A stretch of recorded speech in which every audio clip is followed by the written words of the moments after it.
নমস্কার, আবারও আরেকটা টান উত্তেজনাময় সেশনে টার্গেট WBCS 2024 যেটা তোমরা দেখতে পাচ্ছ আমাদের স্পেশাল একটা সিরিজ চলছে, যেখানে আজকে আমি কথা বলবো ন্যাশনাল ইনকাম বা জাতীয় আয় নিয়ে। আমাদের গত টপিক ইন্ট্রোডাকশন চ্যাপ্টারে আমরা বেশ কিছু প্রশ্ন দিয়ে শেষ করেছিলাম। তোমাদের সামনে সেই প্রশ্নগুলো আমি হোমওয়ার্ক হিসেবে রেখেছিলাম। আজকের আমাদের আলোচনা শুরু হবে সেই সমস্ত প্রশ্নগুলোর উত্তর দিয়ে, এবং আমরা জাতীয় আয়তে কি কি আজকে দেখতে চলেছি সেটা একবার চোখ বুলিয়ে নেব। তো আজকের আমাদের আলোচনায় কি থাকছে দেখো, আমরা টার্গেট হিসেবে যে আজকের আলোচনাতে নিচ্ছি সেটা হচ্ছে বেশ কিছু সেক্টরস নিয়ে কিন্তু সময় সময় আমাদের প্রশ্ন এসে থাকে আমাদের পরীক্ষাতে। আমি বেশ কিছু প্রশ্ন তোমাদের দেখাবো, যেরকম 3টে সেক্টর আমাদের রয়েছে, primary sector, secondary sector, tertiary sector, সেই নিয়ে প্রশ্ন। এছাড়াও ন্যাশনাল ইনকাম, অ্যাকাউন্টিং বলো বা জিডিপি বলো বা জিডিপি রিলেটেড নানান রকম তথ্য বলো, সেইগুলো থেকে প্রচুর প্রশ্ন আসে। তো এই দুটো জায়গা আজকের আমরা আমাদের এই আলোচনায় করব।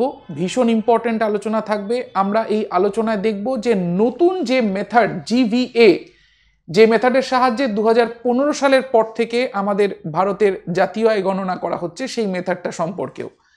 তো সঙ্গে থেকে অবশ্যই গোটা ভিডিওটা পুরোটা দেখতে ভুলো না প্রত্যেকে। আমরা একদম ভিডিওর শেষে বেশ কিছু PYQ কোয়েশ্চেন আজও তোমাদেরকে হোমওয়ার্ক হিসেবে দেব, যেগুলো নিয়ে নেক্সট ভিডিওতে তোমরা উত্তর পাবে। তাহলে শুরু করছি আমরা আমাদের লাস্ট ভিডিওর বেশ কিছু প্রশ্ন এবং তার উত্তর দিয়ে।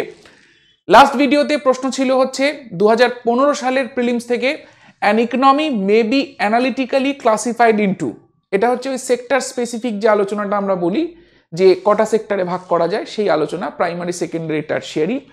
নেক্সট কোয়েশ্চেন ছিল হচ্ছে the largest contributor to the gross domestic savings, এখানে option A household sector আমাদের উত্তর হবে।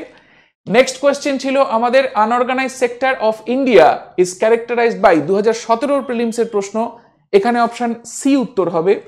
এবং লাস্ট যে কোয়েশ্চেনটা ছিল the contribution of service sector in India's GDP, 2020 প্রিলিমসের প্রশ্ন, এটার উত্তর হবে 62%।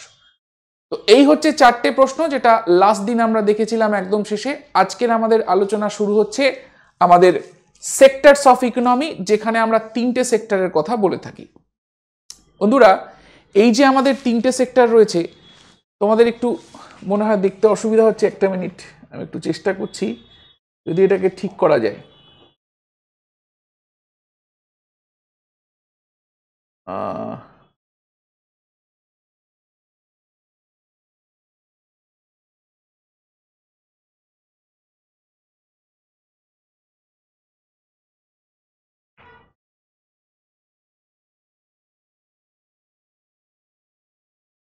দেখো তো এবার দেখা যাচ্ছে কিনা? ইয়েস, এবার দেখা যাচ্ছে একটু মোটামুটি ভাবে। আচ্ছা, এটা হচ্ছে আমাদের সেক্টরস অফ ইকোনমির 3টে সেক্টর। বেসিক্যালি আমাদের এটা কোনো পার্টিকুলার ইয়ারের সেক্টর নয়, আমাদের এই 3টে সেক্টরের মোটামুটি ভাবে যে রেশিওটা আমরা অ্যাভারেজে দেখতে পাচ্ছি, সেইটা নিয়েই আমরা এখানে কথা বলছি।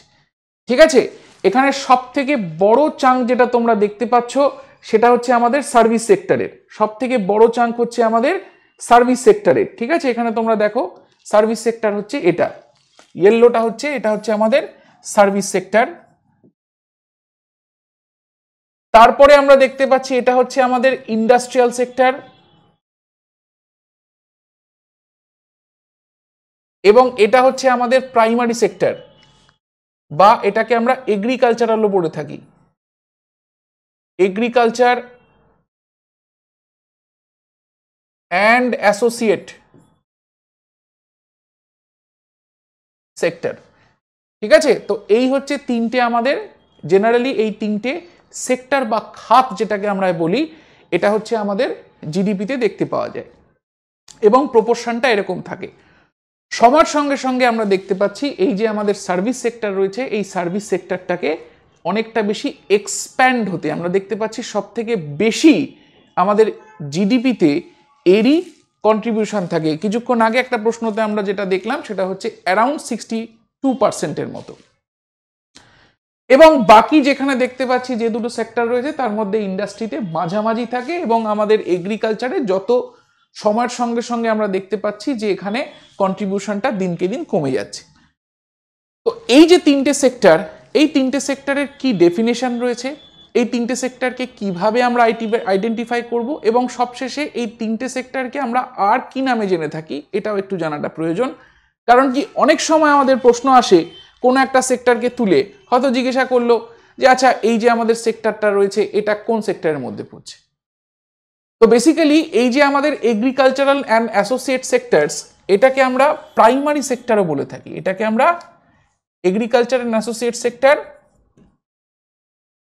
বা প্রাইমারি সেক্টরও বলে থাকি।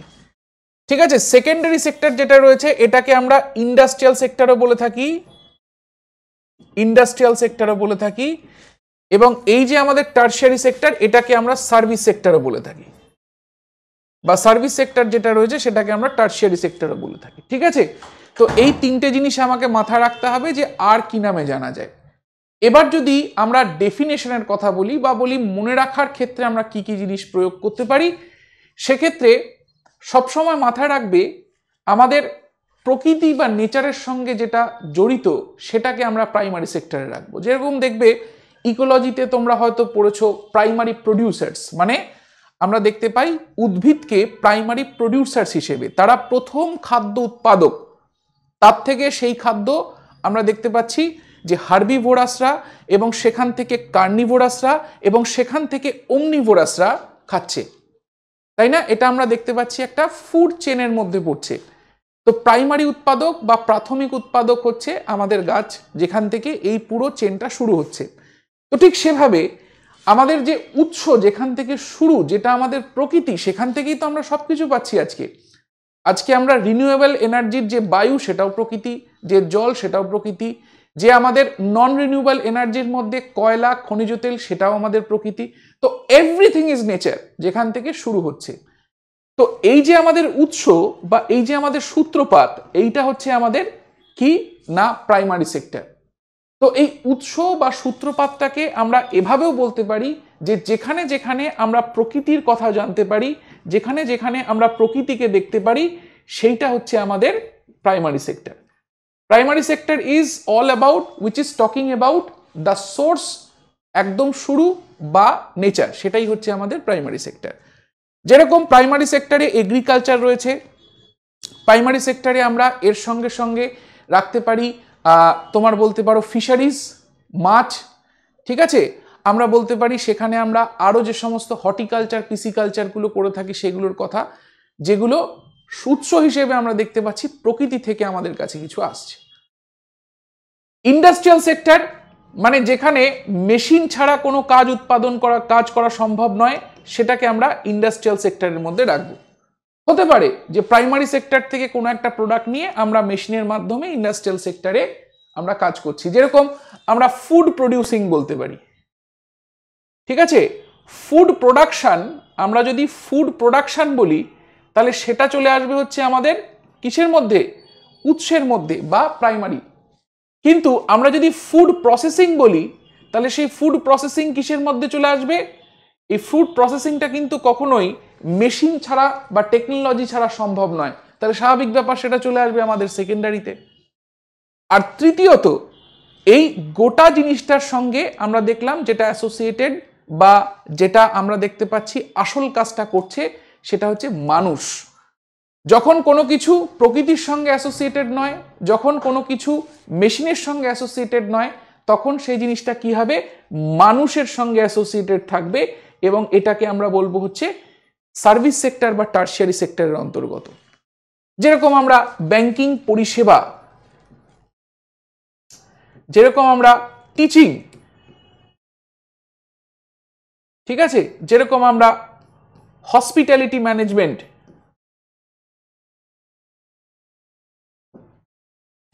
এই সমস্ত সার্ভিসেস বা পরিষেবার কথা বলতে পারি। ঠিক আছে, হসপিটালিটি কিন্তু আবার হসপিটাল ভেবে নিও না, এটা হচ্ছে তোমার হোটেল ম্যানেজমেন্ট, হসপিটালিটি ম্যানেজমেন্ট। ঠিক আছে, কাউকে হোস্ট করছো সেটার কথা বলা হচ্ছে। তো যাই হোক, এই হচ্ছে আমাদের সেক্টরস অফ ইকোনমি। তোমাদেরকে অনেক সময় এই দুটো নাম থেকে প্রশ্ন আসতে পারে, তোমাদেরকে অনেক সময় কোন সেক্টর, কোন সেক্টরের উল্লেখ করে বলতে পারে যে এটা কোন সেক্টরের আওতায় পড়ছে, ইত্যাদি ইত্যাদি এই ধরনের প্রশ্নগুলো আসে। আচ্ছা, এবার চলে আসি হচ্ছে আমাদের নেক্সট যে জিনিসটা, সেটা হচ্ছে আমাদের কার কত, তোমার এটার মধ্যে জিডিপিতে কার কত কন্ট্রিবিউশন, জিডিপি কন্ট্রিবিউশন।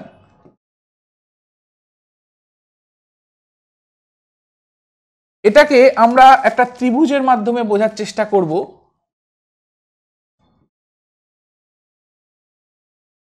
ঠিক আছে, একটা ত্রিভুজের মাধ্যমে বোঝার চেষ্টা করব। এবার এটাকে যদি আমি কন্ট্রিবিউশনের দিক থেকে বলি,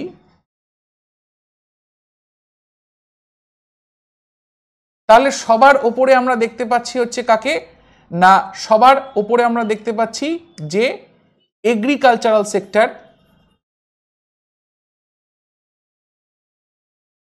বা প্রাইমারি সেক্টর। ঠিক আছে, এর কন্ট্রিবিউশন হচ্ছে সব থেকে কম, একদম মাথার দিকে।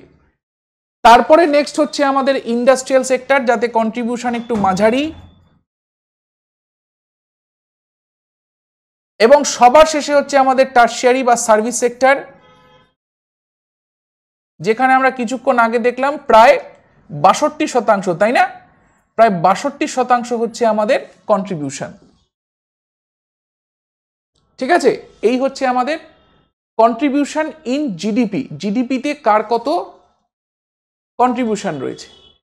ঠিক একই রকম ভাবে এটাকে যদি আমি উল্টো করে দিই, এই ত্রিভুজটাকে যদি আমি উল্টো করে দিই,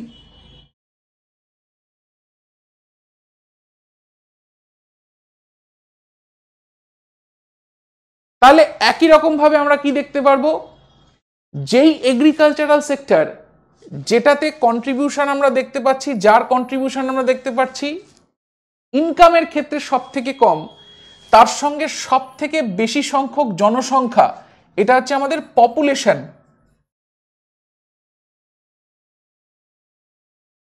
সব থেকে বেশি সংখ্যক জনসংখ্যা জড়িয়ে রয়েছে সেই এগ্রিকালচারের সঙ্গেই। আমরা যদি ইন্ডাস্ট্রির কথা বলি, তাহলে মাঝারি কন্ট্রিবিউশন, মাঝারি জনসংখ্যা এনগেজমেন্ট, এবং যদি সার্ভিস সেক্টরের বলি, সেখানে শিক্ষিত স্কিল্ড মানুষ, সেগুলো কিন্তু আমাদের জনসংখ্যার সাপেক্ষে দেখতে পারি খুবই কম, হাতে গোনা কয়েকজন এই সার্ভিস সেক্টরের সঙ্গে জড়িয়ে। ঠিক আছে, তাহলে এই হচ্ছে আমাদের সার্ভিস, এই হচ্ছে আমাদের ইন্ডাস্ট্রি, আর এই হচ্ছে আমাদের কি,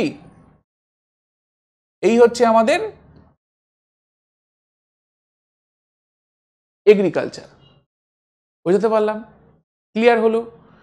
তাহলে কন্ট্রিবিউশন এবং পপুলেশনের দিক থেকে আমার গোটা জিনিসটা জানা হয়ে গেল। প্রশ্ন আমাদের এখান থেকে আসতে পারে, অলরেডি প্রশ্ন আমরা দেখেছি যে কিরকম প্রশ্ন আসে। আচ্ছা, এবার চলে আসি হচ্ছে আমরা জাতীয় আয় গণনার ক্ষেত্রে। জাতীয় আয় গণনার ক্ষেত্রে আমরা এর আগে যে মেথডগুলোর কথা বলেছি, সেই মেথডগুলো হচ্ছে প্রোডাকশন মেথড, ইনকাম মেথড এবং এক্সপেন্ডিচার মেথড।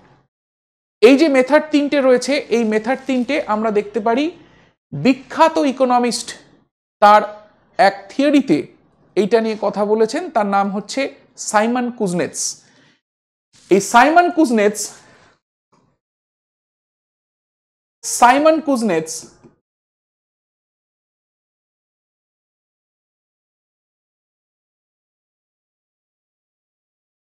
তার থিওরিতে বলেছেন যে আমি যে কোনো দেশের জাতীয় আয় যখন ক্যালকুলেট করব, আমি এই তিনটে উপায় সেই জিনিসটাকে ক্যালকুলেট করতে পারি বা বের করতে পারি। এবার এতদিন অবধি আমরা এই তিনটে উপায়তেই সমস্ত কিছু করছিলাম, বাট 2015 সালের পর থেকে আমরা সেটা চেঞ্জ হতে দেখতে পাই। তো শুরুতে আমরা একবার এই উপায়গুলো সম্পর্কে একটু ঝালিয়ে নেব, একটু জেনে নেব, তারপরে আমরা নতুন যে উপায়টা রয়েছে জিভিএ তার সম্পর্কে দেখব। তো প্রোডাকশন মেথডে আমরা কি দেখেছি? প্রোডাকশন মেথডে আমরা দেখেছি যে সারা বছর আমাদের যে গুডস অ্যান্ড সার্ভিসেস তৈরি হচ্ছে, সারা বছর আমাদের যে গুডস অ্যান্ড সার্ভিসেস তৈরি হচ্ছে, যে প্রডিউস হচ্ছে আর কি জিনিসটা, সেই গুডস অ্যান্ড সার্ভিসেসকে একসঙ্গে নিয়ে তার যে মূল্যটা হচ্ছে, তার যে টাকাটা হচ্ছে, সেটা আমরা প্রোডাকশন মেথডের মধ্যে ধরছি। ঠিক আছে, ইনকাম মেথডের মধ্যে আমরা একই জিনিসকে ইনকামের দিক থেকে দেখছি। ঠিক আছে, দেখো দেখো যে কোনো জিনিস ভালো মতো বুঝবে, যে কোনো জিনিস প্রডিউস করতে আমাদের, যে কোনো জিনিস আমরা সেটা গুডস বলি বা আমরা সেটা সার্ভিসেস বলি, আমরা প্রডিউস করতে চারটে জিনিসের ব্যবহার করে থাকি: ল্যান্ড, লেবার, ক্যাপিটাল আর হচ্ছে এন্টারপ্রাইজ। এই তো ল্যান্ড, লেবার, ক্যাপিটাল, এন্টারপ্রাইজ। ঠিক, ইনকাম মেথডের ক্ষেত্রে কি বলা হচ্ছে? ইনকাম মেথডের ক্ষেত্রে বলা হচ্ছে যে এই যে ল্যান্ড থেকে যে ইনকামটা আমার হচ্ছে, ধরো ল্যান্ড ওনার যে তার যে ইনকামটা হচ্ছে, তার কি ইনকাম হতে পারে? সে যদি বেচে দেয় তাহলে তো গেল, আর যদি রেন্টে দেয় তাহলে সেক্ষেত্রে রেন্টটা তার ইনকাম। ঠিক আছে, বা সরকারের কাছে যদি সেই ল্যান্ডটা থাকে, সেটা সরকারকে যে ট্যাক্স দেওয়া হচ্ছে সেটা তার ইনকাম। তাহলে এখানে আমরা রেন্ট বা ট্যাক্স বলতে পারি। যে লেবার রয়েছে তাকে যে স্যালারি দেওয়া হচ্ছে সেটা তার ইনকাম, মাসিক হলে স্যালারি, ডেলি হলে ওয়েজ। ক্যাপিটাল যে রয়েছে সে যে ইন্টারেস্টটা পাচ্ছে সেই ইন্টারেস্টটা তার ইনকাম, যে মূলধন লাগিয়েছে যে ইন্টারেস্টটা পাচ্ছে সেটা তার ইনকাম। আর সবশেষে যে এন্টারপ্রাইজ রয়েছে, এই গোটা ব্যাপারটা করার পর যে টাকাটা তার রয়ে যাচ্ছে, যেটা তার প্রফিট বা মুনাফা, সেটা তার ইনকাম। তাহলে ইনকাম মেথডের মাধ্যমে কি করা হয়? ইনকাম মেথডের মাধ্যমে এই সমস্ত জিনিসকে যখন আমি যোগ করছি তখন সেটাকে আমি ইনকাম মেথডের মধ্যে ফেলছি। যে প্রত্যেকটা মানুষের total rent, total tax, total salary, total wages, total interest plus total profit যদি আমি বের করি, তাহলে আমি কি পেয়ে যাচ্ছি? তাহলে আমি পেয়ে যাচ্ছি হচ্ছে ইনকাম মেথডের মাধ্যমে পুরো জিনিসটা। ঠিক আছে, এটার মাধ্যমে হচ্ছে যে আমাদের পিলার্স অফ প্রোডাকশন রয়েছে, পিলার্স অফ প্রোডাকশন, তার থেকে যে আমাদের ইনকামটা হচ্ছে, তার থেকে যে আমাদের ইনকামটা হচ্ছে সেটাকে আমরা এখানে দেখছি। ঠিক আছে, আর এক্সপেন্ডিচার মেথডের মাধ্যমে কি বলা হচ্ছে না? এক্সপেন্ডিচার মেথডের মাধ্যমে একটাই কথা বলা হচ্ছে যে আমরা যে খরচাটা করছি, ঠিক আছে, সেইটাকে যদি আমি যোগ করি তাহলে কিভাবে আমরা জিনিসটাকে পেতে পারি। দেখো, এক্সপেন্ডিচারের মাধ্যমে আমরা যে খরচাটা করছি,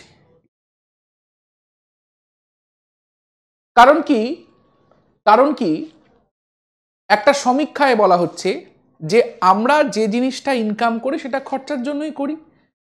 এবার সেটা ভবিষ্যতে করব না আজকে করব সেটা আমার ওপরে।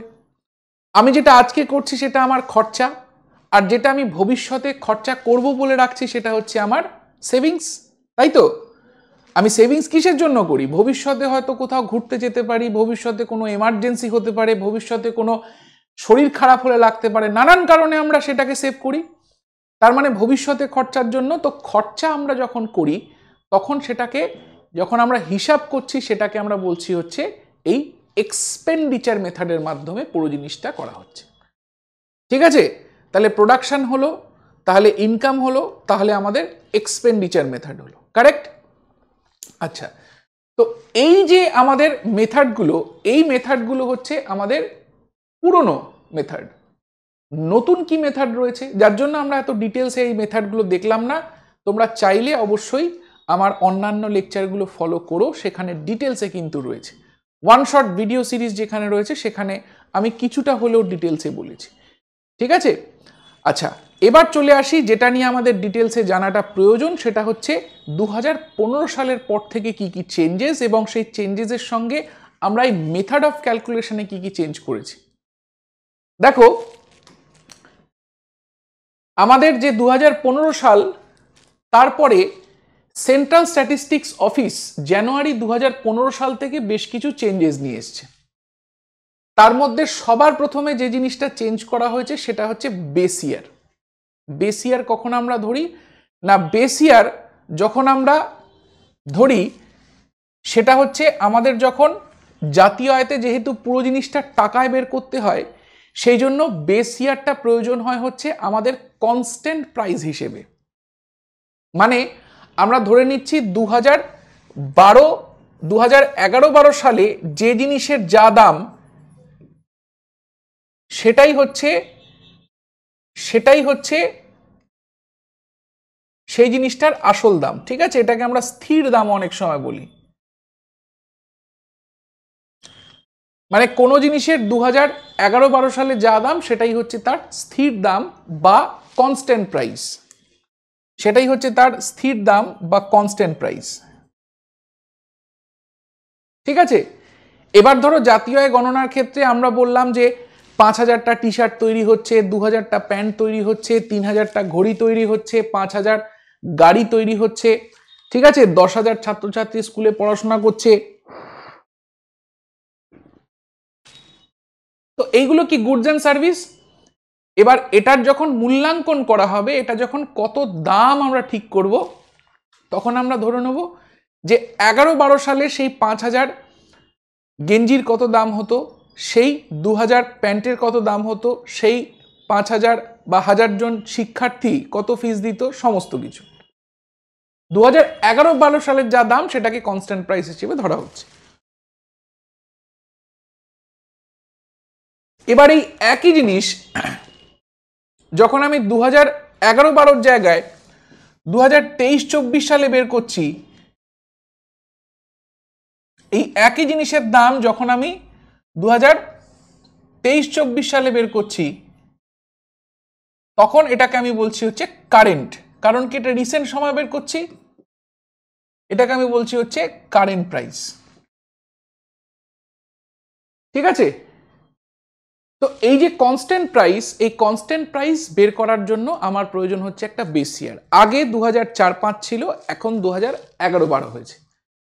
এই নোটিফিকেশনে সিএসও এটাও বলেছে যে আমাদের প্রত্যেক 5 বছর অন্তর অন্তর বেস ইয়ার চেঞ্জ করা প্রয়োজন। ইকোনমিক্সে বিভিন্ন সূচক বা বিভিন্ন তালিকা তৈরি করতে আমরা বিভিন্ন রকম বেস ইয়ার ব্যবহার করে থাকি। তো যখনই আমার 5 বছর চেঞ্জ হবে, আমরা রিভাইজ করব এবং রিভাইজ করে আমরা নতুন একটা বেস ইয়ার ঠিক করব।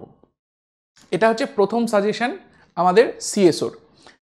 এছাড়াও দ্বিতীয় যে জিনিসটা বলা হলো সেটা হচ্ছে আমাদের ন্যাশনাল অ্যান্ড অ্যাকাউন্টিংয়ের যে নিয়মটা, মেথডোলজি, সেটাকে চেঞ্জ করতে হবে। কেন, কি ভুল রয়েছে না, এখানে বলা হচ্ছে যে system of national accounts, system of national accounts, যেটাকে SNA 2008 বলা হচ্ছে,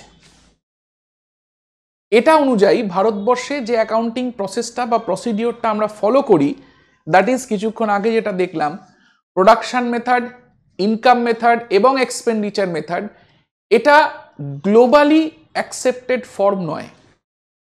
ভারতবর্ষ যেহেতু 1990-এর পর থেকে একটা রিফর্মের জামানায় এসছে এবং লিবারালাইজেশন, প্রাইভেটাইজেশনের সঙ্গে সঙ্গে আমরা দেখতে পাচ্ছি ভারত কিন্তু গ্লোবাল ইকোনমি বা গ্লোবাল অর্থনীতির সঙ্গে নিজেকে জুড়ে দিচ্ছে। তো এরকম একটা জায়গায় আমরা দাঁড়িয়ে থেকে কখনোই বলতে পারি না যে গ্লোবাল স্ট্যান্ডার্ডস থেকে আমরা সরে আসব। কাজেই আমাদেরকে সবসময় গ্লোবাল স্ট্যান্ডার্ডসে কি বলছে সেটা মাথায় রাখতে হবে।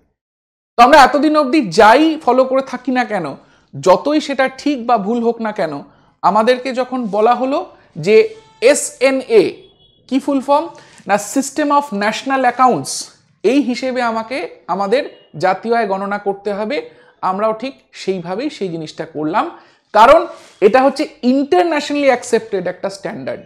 আমাকে যদি ভারতবর্ষের জাতীয় আয়কে বিভিন্ন বিশ্ব সংস্থার কাছে প্রেজেন্ট করতে হয় বা বিভিন্ন বিশ্ব সংস্থার তৈরি তালিকাতে আমার যদি জাতীয় আয়কে তালিকাভুক্ত করতে হয়, অন্যান্য দেশের সঙ্গে কম্পেয়ার করতে হয়, তাহলে আমাকে এই SNA 2008 এই ফর্মুলাটাকে আমাকে মানতে হবে।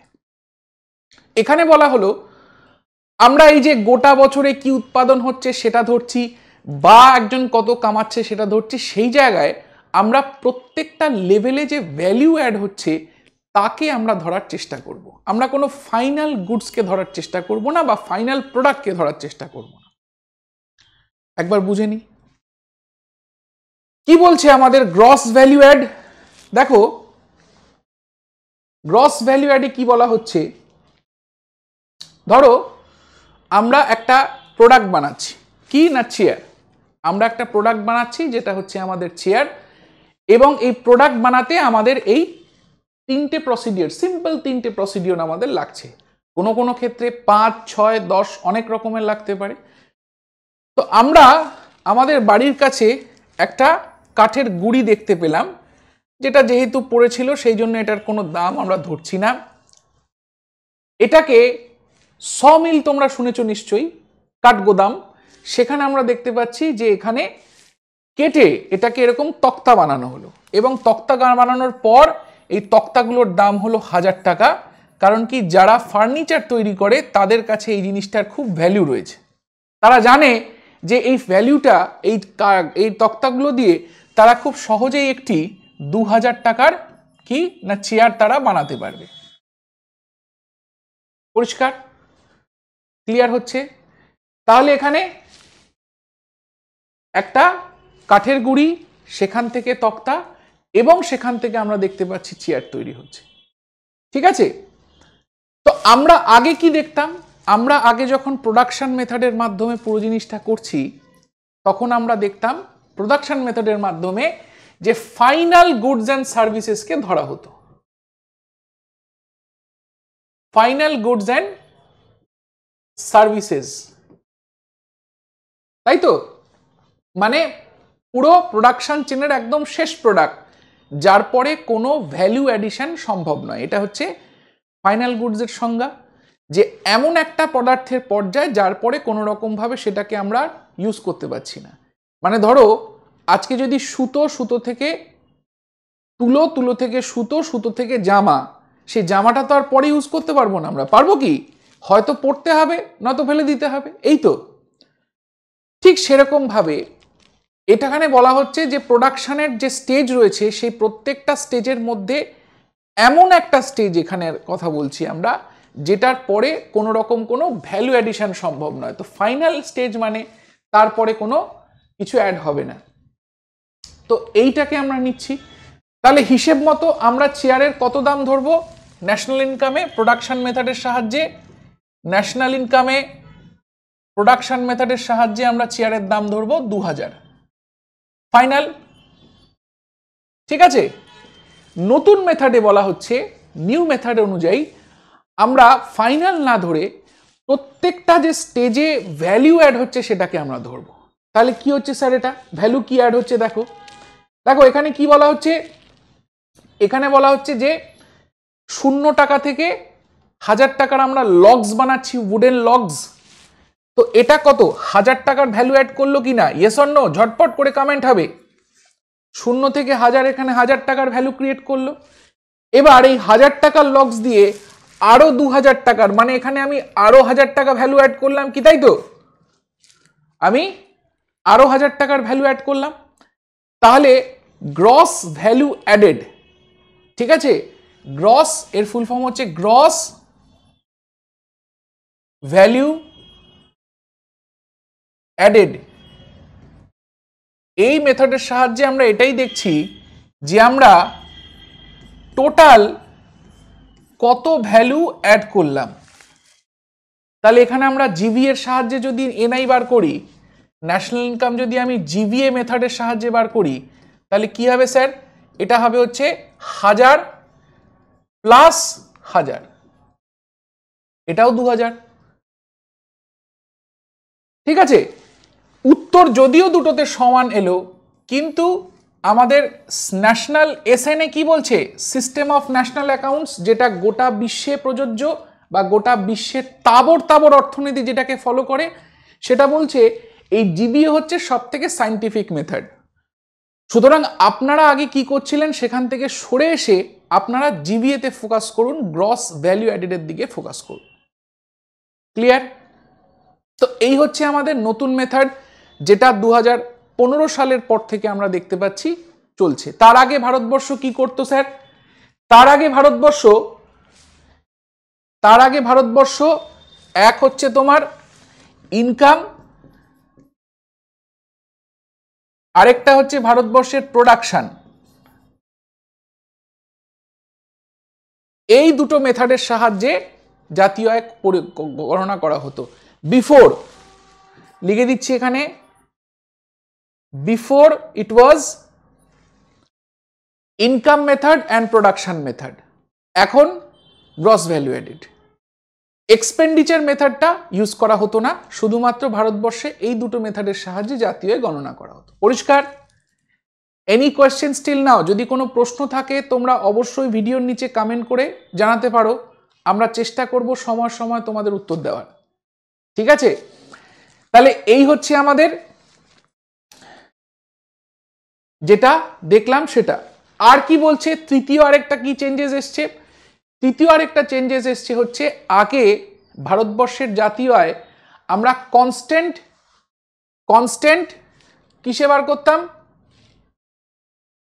Factor cost. Earlier growth was measured in terms of constant factor cost at constant market price, constant price. ঠিক আছে? মাথায় রাখতে হবে, আমরা কিসে পেতাম না GDP at factor cost at constant price. আর এখন কি হবে? কনস্ট্যান্টটা কনস্ট্যান্টই থাকবে, এটা থাকছে, কিন্তু এটার জায়গায় আমরা এখন কি ব্যবহার করছি? এটার জায়গায় এখন আমরা মার্কেট কস্ট ব্যবহার করছি। কি এই মার্কেট কস্ট, কি এই প্রাইস, সেটা নিয়ে একটু পরে আমরা আলোচনা করব, কি ব্যাপার কি বৃত্তান্ত। আশা করছি তোমাদের গোটা জিনিসটা বোঝা হয়ে গেছে। ঠিক? আচ্ছা, তাহলে এবার আমরা নতুন ইনিশিয়েটিভ দেখলাম, আমরা দেখলাম ক্যালকুলেশন মেথড কিভাবে চেঞ্জ হয়েছে। এবার আমরা কথা বলি খুব বিখ্যাত যে টার্মটা ন্যাশনাল ইনকামের সঙ্গে জড়িয়ে, দ্যাট ইজ জাতীয় আয় বা জিডিপি।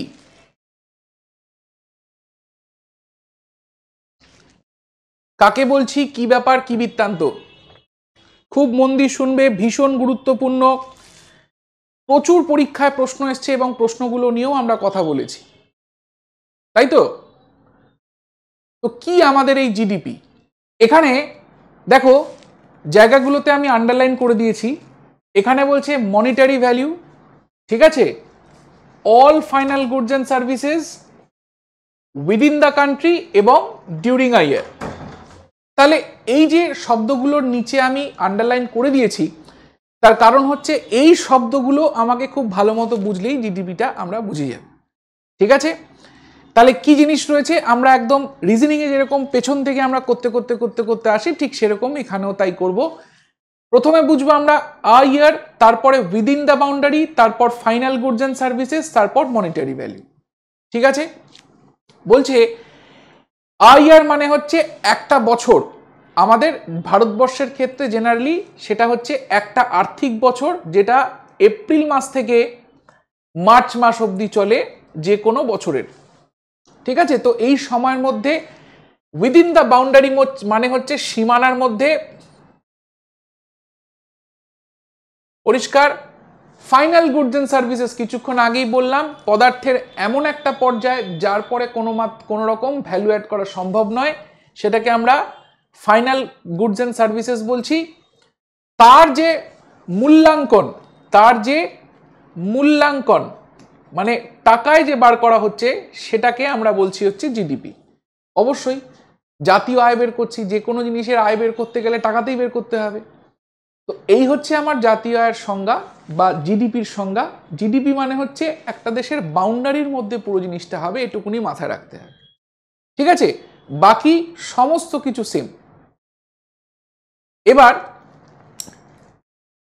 দেশের মধ্যে যদি হয়, সেটাকে আমরা বলছি হচ্ছে জিডিপি, আর যখনই আমরা দেশের সীমানা ছাড়ে বাইরে চলে যাচ্ছি, সেটাকে আমরা বলছি হচ্ছে জিএনপি, গ্রস ন্যাশনাল প্রোডাক্ট। এটা নিয়ে আমরা একটু পরে আলোচনা করব। ঠিক আছে? তাহলে জিডিপি আমরা বুঝে গেলাম, খুব ভালো কথা। নেক্সট আমাদের কি বলছে? এনডিপি। এনডিপিটা কি না, জিডিপি থেকে ডেপ্রিসিয়েশন বাদ দিয়ে হচ্ছে আমরা পাচ্ছি এনডিপি। ডেপ্রিসিয়েশন মানে হচ্ছে যেটাকে আমরা ক্ষয় বলে থাকি, সেটাকে হচ্ছে আমরা ডেপ্রিসিয়েশন বলে থাকি। মানে আমাদের প্রকৃতিতে যেরকম প্রত্যেকটা জিনিস ক্ষয় পায়, লোহায় মরচে পড়ে, ঠিক সেরকমভাবে যে কোনো জিনিস আমি যদি রেখে দিই, একটা ফোন যদি রাখা থাকে, তাকে যদি চার্জ না দেওয়া হয় সময় সময়, দেখবে ব্যাটারি খারাপ হয়ে গেছে। হয় না এরকম? হয়তো ক্যামেরার মধ্যে ব্যাটারি ঢুকিয়ে রেখে দাও, দেখবে ক্যামেরা খারাপ হয়ে গেছে, নয়তো ব্যাটারি খারাপ হয়ে গেছে। সবসময় আমাদের সঙ্গে আকছাড় এই জিনিসটা হচ্ছে, কারণ কি প্রকৃতি বোঝাতে চাইছে যে প্রত্যেকটা জিনিসেরই সময়ের সঙ্গে সঙ্গে ক্ষয় হয়। তো এই যে 1 বছর ধরে একটা জিনিসকে আমরা ক্যালকুলেট করছি, তার মধ্যে যে সমস্ত জিনিসগুলোর ক্ষয় হচ্ছে, মানে ধরো ক্ষয় হলে আমরা দেখতে পারবো সেই জিনিসটার দাম কমে যাচ্ছে। মানে আমি 1000 টাকার একটা শার্ট বানালাম, 1000 টাকার একটা শার্ট বানালাম, ঠিক আছে, কিন্তু সেই শার্টটা সময় মতো বিক্রি হলো না। সে সময় মতো বিক্রি না হয় 3 মাস পরে গিয়ে যখন বিক্রি হলো, তখন আমি তার জায়গায় 1000 টাকার জায়গায় 800 টাকা দিয়ে শার্টটাকে বিক্রি করতে বাধ্য হলাম।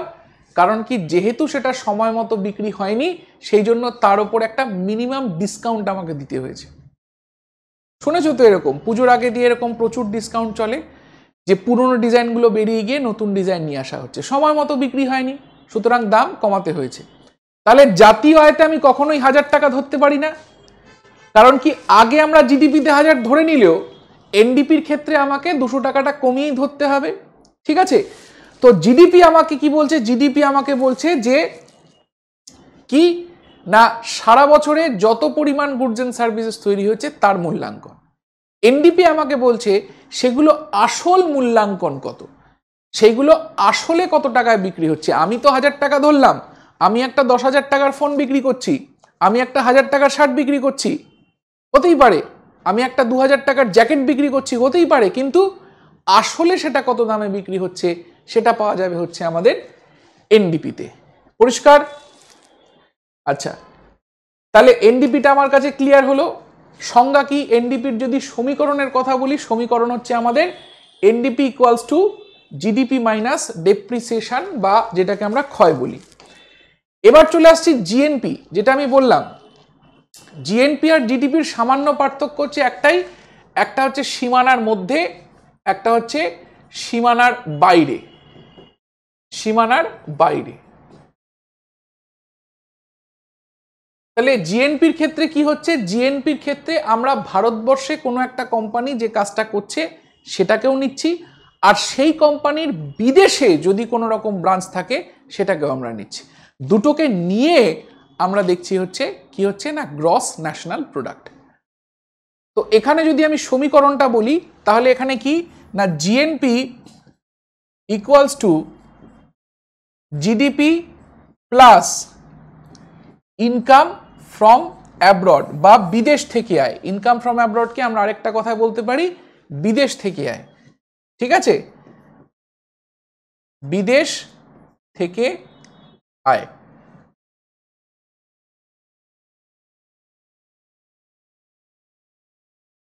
এটাকে আবার 3টে ভাগে ভাগ করা যায়, ট্রেড ব্যালেন্স, ইন্টারেস্ট পেমেন্ট এবং রেমিটান্সেস। ভারতবর্ষের ক্ষেত্রে আমরা দেখতে পাই এই সমীকরণটা একটু অন্যরকম। কেন অন্যরকম বুঝে নেব। ভারতবর্ষের ক্ষেত্রে সমীকরণটা হচ্ছে কি না, ভারতবর্ষের ক্ষেত্রে সমীকরণটা হচ্ছে GNP equals to GDP minus income from abroad, plus কিন্তু নয়। কেন স্যার? তার কারণ হচ্ছে ভারতবর্ষের ক্ষেত্রে আমাদের যে এই যে 3টে খাত আমরা দেখতে পাচ্ছি, এই 3টে খাতের উত্তর আসে হচ্ছে আমাদের সব সময় নেগেটিভে। আলটিমেটলি ইনকাম ফ্রম অ্যাব্রডটা হচ্ছে মাইনাস। কেন? তার কারণ আমাদের ট্রেড ব্যালেন্সের দিক থেকে দেখতে গেলে আমাদের যা আমদানি তার থেকে রপ্তানি অনেক কম, মানে আমাদের ঘরে টাকা আসে কম, যায় বেশি। ইন্টারেস্ট পেমেন্টের ক্ষেত্রেও আমরা বিশ্বের দরবারে একেবারে ফকির দেশ হিসেবে পরিচিত। প্রচুর পরিমাণে লোন আমরা বিভিন্ন জায়গা থেকে, বিভিন্ন সংস্থা থেকে বলো, বিভিন্ন দেশ থেকে বলো, সময় সময় নিয়েছি। প্রচুর পরিমাণে টাকা সেখানে আমাকে ইন্টারেস্ট পেমেন্ট করতে হয়। আর রাষ্ট্রীয় যে রেমিটান্সেস রয়েছে, রেমিটান্সেস মানে হচ্ছে যে সমস্ত ভারতীয়রা বিদেশে কাজ করছে তারা নিজেদের দেশে যদি কোনো টাকা পাঠায় সেটাকে আমরা রেমিটান্সেস বলছি। এইটার মধ্যে মাত্র আমরা একমাত্র প্লাস দেখতে পাচ্ছি, বাকি দুটোতেই আমরা দেখতে পাচ্ছি মাইনাস। তাহলে দুটো খাতে আমার এত মাইনাস হচ্ছে যে এখানে প্লাস হয়েও কিন্তু আসলে উত্তরটা আমাদের প্লাসে আসছে না, এটা মাইনাসই আসছে। তাহলে আমরা যদি সমীকরণটাকে এভাবে দেখি, GDP plus income from abroad equals to GNP. এখানে কি দেখলাম, GDP plus minus income from abroad, উত্তরটা আমার সবসময় মাইনাসে আসে, ইকুয়ালস টু জিএনপি। এবার এই ব্র্যাকেটটা তুলে দেওয়ার জন্য প্লাসে মাইনাসে কি লিখবো, জিডিপি প্লাসে মাইনাসে minus income from abroad equals to GNP. বুঝতে পারলাম? তাহলে এই হচ্ছে আমার এক্সপ্লেনেশন, একদম সিম্পল সমীকরণ, এই হচ্ছে আমার এক্সপ্লেনেশন। তাহলে সেক্ষেত্রে যদি আমার জিএনপি জিডিপি থেকে ইনকাম ফ্রম অ্যাব্রড মাইনাস করে হয়, তাহলে এটার মানে আমি এটাও বলতে পারি, তার মানে আমার জিডিপি গ্রেটার আর জিএনপি লেসার, এটা আমার বড়, গ্রেটার, এই সাইনটা তোমরা প্রত্যেকে জানো, এটার সাইনটার মানে হচ্ছে গ্রেটার দেন, ঠিক আছে, GNP is laser then GDP, বা যে আচ্ছা এটা হচ্ছে লেসার দেন, এই সাইনটার মানে হচ্ছে লেসার দেন, যেদিকে মুখটা খোলা থাকবে সেটা বড়। এই হচ্ছে ছোট্ট কথা, যেটা আমরা ছোটবেলাতেই পড়ে এসেছি, যেদিকে মুখটা খোলা সেদিকে বড়, যেদিকে মুখটা বন্ধ সেটা ছোট। তাহলে GNP is laser then GDP, ঠিক আছে। তো এই সমীকরণগুলো আমাকে মাথায় রাখতে হবে, কারণ হচ্ছে সময় সময় আমাদের প্রিলিমস বলো মেন্স বলো সমস্ততেই কিন্তু এই সমীকরণগুলো আসে। তাহলে ফোর্থ আমাদের কি দেখলাম, আমরা জিডিপি দেখলাম, আমরা এনডিপি দেখলাম, আমরা জিএনপি দেখলাম, লাস্টলি আমরা দেখব হচ্ছে আমাদের নেট ন্যাশনাল প্রোডাক্ট। কি স্যার এই নেট ন্যাশনাল প্রোডাক্ট? না, এটা হচ্ছে আমাদের যেটাকে আমরা জাতীয় আয় বলে থাকি, এটা হচ্ছে ভারতবর্ষের ক্ষেত্রে ন্যাশনাল ইনকাম বা জাতীয় আয়। কিভাবে পাচ্ছি? ঠিক যেভাবে জিডিপি থেকে আমরা ডেপ্রিসিয়েশন বাদ দিয়ে এনডিপি পেয়েছিলাম, এখানেও তাই ক্যালকুলেশন সেম থাকবে জিএনপির মতো, শুধুমাত্র ডেপ্রিসিয়েশনটা একটু টুক করে বাদ দিয়ে দিলেই আমরা কি পেয়ে যাব, জিএনপি পেয়ে যাব, এনএনপি পেয়ে যাব। এই হচ্ছে আমাদের জাতীয় আয়ের সংজ্ঞা, ঠিক আছে। আচ্ছা, এবার এর সঙ্গে আমি চাইবো তোমাদের আরো দুটো জিনিস যোগ করতে, যেটা কিছুক্ষণ আগে আমরা দেখলাম, যে একটা হচ্ছে কস্ট আর একটা হচ্ছে প্রাইস। তো যখনই আমরা জাতীয় আয়টা বের করি, মাথায় রাখতে হবে আয় যেহেতু বের করছি সেই জন্য এর কি করা হচ্ছে, সেই জন্য এটাকে টাকায় প্রকাশ করা হচ্ছে। তো টাকায় প্রকাশ করলে আমরা সব সময় কি কি জিনিস মাথায় রাখবো, যে কোনো জিনিস উৎপাদন করতে যখন ফ্যাক্টরিতে উৎপাদন করা হয় তখন তার একটা খরচা হয়, সেটা যখন মার্কেটে আসে তখন তার একটা খরচা হয়, তাই তো? এই দুটো জিনিস আমরা মানি তো, ক্লিয়ার? ফ্যাক্টরিতে ধরো কোনো একটা জিনিস আমি 20 টাকা দিয়ে বানালাম, মার্কেটে সেই জিনিসটা 25 টাকা দিয়ে এলো, কেন না মাঝখানে 5 টাকা আমার ট্যাক্স জুড়ে গেল। তাহলে এবার যখনই আমি আয়টা বের করব, জাতীয় আয় বের করব বা যে কোনো আয় বের করব, আমার মধ্যে প্রশ্ন আসবে যে ভাই আমি কোন দামে সেটাকে বের করব, আমি কি ফ্যাক্টরির দামে বের করব নাকি আমি মার্কেটের দামে বের করব? ফ্যাক্টরির দামে বের করলে আমাকে 20 টাকাটা ধরতে হবে, মার্কেটের দামে বের করতে গেলে আমাকে 25 টাকা ধরতে হবে, এই হচ্ছে ব্যাপার। দ্বিতীয় আরেকটা জিনিস যেটা আমাদের এখানে মাথায় রাখতে হবে, দ্যাট ইজ কি, সেটা হচ্ছে কনস্ট্যান্ট না কারেন্ট। একটা হয় হচ্ছে কনস্ট্যান্ট প্রাইস, যেটা আমরা বেস ইয়ার হিসেবে ধরি, যে বেস ইয়ারে এই জিনিসটার যা দাম সেটাই হচ্ছে তার আসল দাম। আরেকটা ধরি হচ্ছে আমরা কারেন্ট প্রাইস,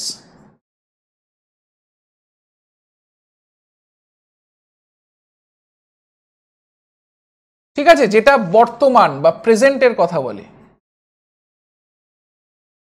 ধরো এই যে তোমার ফ্যাক্টরিতে যে 20 টাকার জিনিসটা আমি তৈরি করলাম 25 টাকা দিয়ে বিক্রি করলাম, এটারই যদি আমি কনস্ট্যান্ট প্রাইস বলি, এটাই 2011 সালে এটার দাম ছিল 10 টাকা। ঠিক আছে, 2011-12 আমাদের বেস ইয়ার 11-12 দেখলাম কিছুক্ষণ আগে। 2011-12 সালে এটার দাম ছিল 10 টাকা। বর্তমানে এটার দাম কত আমরা দেখতে পাচ্ছি? 20 টাকা। ক্লিয়ার? এবার সেটা কিভাবে হলো? এই যে দুটোর মাঝখানে যে 10 টাকা ফারাকটা, এটা হলো হচ্ছে ইনফ্লেশন বা মুদ্রাস্ফীতির জন্য। এটা হলো হচ্ছে ইনফ্লেশন বা যেটাকে আমরা বাংলায় বলি মুদ্রাস্ফীতি।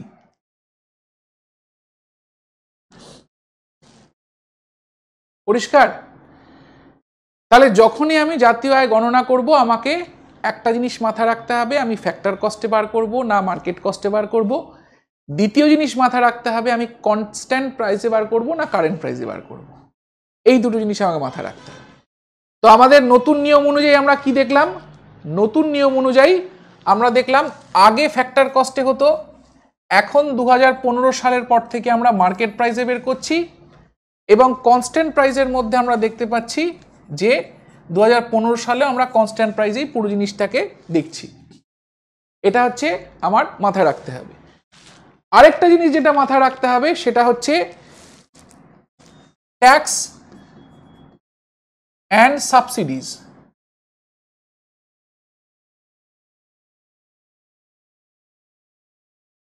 যে কোনো জিনিসকে আমরা যখনই বাজারে নিয়ে আসি, কিছুক্ষণ আগে কি দেখলাম?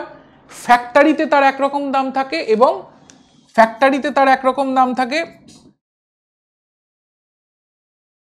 আর বাজারে মার্কেটে তার একরকম দাম থাকে। মাঝখানে কি থাকে? ফ্যাক্টরি থেকে মার্কেটে যেতে গেলে ট্যাক্স থাকে। আরেকটা জিনিস যেটা থাকে সেটা হচ্ছে সাবসিডি। সাবসিডি কি? উদাহরণটা দিয়ে বুঝে নি ভালো মতো, তাহলে একবারে আমাদের পরিষ্কার হয়ে যাবে। ধরো কোনো একটা জিনিস আমি 20 টাকা দিয়ে মার্কেটে বানাচ্ছি, ফ্যাক্টরিতে বানাচ্ছি, 25 টাকা দিয়ে আমার সেটা মার্কেটে এলো, 5 টাকা আমার ট্যাক্স। এই জিনিসটা আমরা আগেই বুঝলাম। এবার ধরো সরকার বলল যে আপনি যেটা বানাচ্ছেন তার উপরে আমি কিছু টাকা ভর্তুকি দেব। ভর্তুকি মানে যা আপনার ইলেকট্রিসিটি খরচা হচ্ছে সেটা মুকুব করে দিলাম, যা আপনার বাড়তি খরচাপাতি হচ্ছে সেটা আমরা মুকুব করে দিলাম। তাহলে আলটিমেটলি 20 টাকার জায়গায় সেটা তৈরি করতে আমার লাগলো হচ্ছে 17 টাকা। ট্যাক্স আমার সেম থাকলো 5 টাকা। আমরা মার্কেটে কত দামে বিক্রি করলাম? 22 টাকায় বিক্রি করলাম। তাহলে সরকার যখন ভর্তুকি দেয় তখন আমরা দেখতে পাচ্ছি সরকার কত টাকা ভর্তুকি দিয়েছে? 3 টাকা, -3 টাকা ভর্তুকি, যার জন্য আমরা দেখতে পাচ্ছি 22 টাকা দিয়ে এটাকে আমরা বিক্রি করতে পারছি। এবার সত্যি কি এই যে 17 টাকাটা, এটা কি জিনিসটার আসল দাম, আসল খরচা? না, সরকার ভর্তুকি দিয়েছে। সরকার ভর্তুকি 5 বছরের জন্য দিচ্ছে, 2 বছরের জন্য দিচ্ছে, 1 বছরের জন্য দিচ্ছে। তারপর খরচা কত হবে? তারপর খরচা করতে 20 টাকা হবে। তাহলে যে কোনো জিনিসের আসল যে আমার ফ্যাক্টর কস্ট সেটা বের করতে গেলে ভর্তুকিতে কি করতে হবে? যোগ করতে হবে, তাই তো? তাহলে ভর্তুকি যোগ করলে আর এখানে ইনডিরেক্ট ট্যাক্স বাদ দিলে তাহলে আমরা পাবো হচ্ছে মার্কেট কস্ট। তাহলে আমি এটা লিখতে পারি না, যে কোনো জিনিসের ফ্যাক্টর কস্ট সমান market cost minus indirect taxes plus subsidies, তাই তো? সমীকরণটা ঠিক আছে কিনা একবার দেখে নি। মার্কেট কস্ট কত? 22 টাকা, মাইনাস ট্যাক্স কত? 5 টাকা, প্লাস সাবসিডিজ কত? 3 টাকা। তাহলে এখান থেকে কত? 22 থেকে 5 বাদ দিলে 20 টাকা, প্লাস কত? 3 টাকা, 22 থেকে 5 বাদ দিলে 17 টাকা, প্লাস 3 টাকা সমান 20 টাকা। তো এই 20 টাকাটা হচ্ছে আমার কি? ফ্যাক্টর কস্ট, তাই তো? তাহলে সমীকরণটা যে ঠিক আছে সেটা আমরা বুঝে গেলাম। তাহলে যখনই আমি কি করব? যখনই আমি ফ্যাক্টর কস্ট বের করব মার্কেট কস্ট থেকে, আমাকে কি করতে হবে? ইনডিরেক্ট ট্যাক্স বাদ দিতে হবে, সাবসিডি যোগ করতে হবে। আর যদি আমি মার্কেট কস্ট থেকে ফ্যাক্টর কস্ট বাদ করতে চাই কি করতে হবে, সেম সমীকরণ থেকে তোমরা যারা অঙ্ক করো তোমরা জানবে, minus indirect tax plus subsidies, এই তো আমার সমীকরণ। এবার যদি আমাকে মার্কেট কস্ট বের করতে হয় তাহলে কি করতে হবে, তাহলে আমরা এইগুলোকে সব এইদিকে নিয়ে চলে আসবো ইকুয়াল টুর এদিকে, তাই তো। কিভাবে হবে দেখো, তাহলে আমার ফ্যাক্টর কস্ট এটাকে এইদিকে নিয়ে এলে কি হবে, plus indirect tax minus subsidies সমান মার্কেট কস্ট। তাহলে আমি এইগুলো সব ইকুয়ালস টু এদিকে নিয়ে এলাম, এগুলো এইদিকে নিয়ে এলাম, আর যখন এইদিকে আসবে সেটা উল্টো হয়ে যাবে, প্লাস থাকলে মাইনাস, মাইনাস থাকলে প্লাস, সাধারণ নিয়ম, ঠিক আছে। তাহলে এই দুটো সমীকরণ এখানে আমাকে মাথায় রাখতে হবে, কিভাবে আমি ফ্যাক্টর কস্ট থেকে মার্কেট কস্ট, কিভাবে আমি মার্কেট কস্ট থেকে ফ্যাক্টর কস্ট পাচ্ছি। আশা করছি পরিষ্কার হয়েছে। তো এই হচ্ছে মোটামুটি আমাদের জিডিপি সংক্রান্ত আলোচনা, ছোট্ট একটা আলোচনা, ক্রাঞ্চি একটা আলোচনা, যেই পয়েন্টগুলো আমাকে মাথায় রাখতে হবে এবং যেখান থেকে প্রশ্ন আসে। এবার প্রশ্ন হচ্ছে আদৌ প্রশ্ন আসে কিনা, চলো ঝটপট দেখে নিই আজকের আমাদের কি কি হোমওয়ার্ক থাকলো। তাহলে আমাদের হোমওয়ার্কে আমরা সবার প্রথমে দেখব 2017 সালের প্রিলিমসের প্রশ্ন। জিজ্ঞাসা করছে more than 50% of the working population in India is dependent on, কোন সেক্টরের ওপরে আমরা 50% বেশি মানুষ ভারতবর্ষে ডিপেন্ড করছে বলে দেখতে পাচ্ছি। চারটে আমাদের উত্তর এখানে রয়েছে, অপশান রয়েছে, সঠিক উত্তরটা বাছতে হবে। এটা আমরা অলরেডি বলেছি, primary sector, public sector, tertiary sector, industrial sector, সমস্ত কটা নিয়ে আলোচনা রয়েছে। আচ্ছা, নেক্সট পরের প্রশ্ন কি বলছে, next question, major part of Indian agriculture is characterised by, ভারতবর্ষে যদি কৃষির কথা আমরা বলি তাহলে সব থেকে বেশি আমরা কিসের ওপরে ফোকাস করতে পারি, large size farm, capitalist agriculture, small size farm নাকি কোঅপারেটিভ ফার্মিং, কোনটা? 2014 সালের প্রিলিমসের প্রশ্ন। নেক্সট আমাদের কি জিজ্ঞাসা করছে, ইন্ডিয়া ইজ, ভারতবর্ষ একটি কি ধরনের অর্থনীতি, totally command economy with no private sector, দ্বিতীয় বলছে মিক্সড ইকোনমি, মিশ্র অর্থনীতি, তৃতীয় বলছে ক্যাপিটালিস্ট ইকোনমি, পুঁজিবাদী অর্থনীতি, আর চতুর্থ বলছে নান অফ দ্য অ্যাবাভ, এদের মধ্যে কোনোটাই নয়। 2013 সালের প্রশ্ন। এবং সবার শেষে আমরা দেখতে পাচ্ছি 2021 সালের একটা প্রশ্ন, family income ceiling for Kanyashree scheme is not applicable if, Kanyashree প্রকল্পের পারিবারিক আয়ের ঊর্ধ্বসীমা প্রযোজ্য নয় যদি, চারটে অপশন আমাদের সামনে রয়েছে, the girl is physically challenged, the girl is inmate of J home, মানে জুভিনাইল জাস্টিস হোম, ঠিক আছে, এটা হচ্ছে জুভিনাইল জাস্টিস,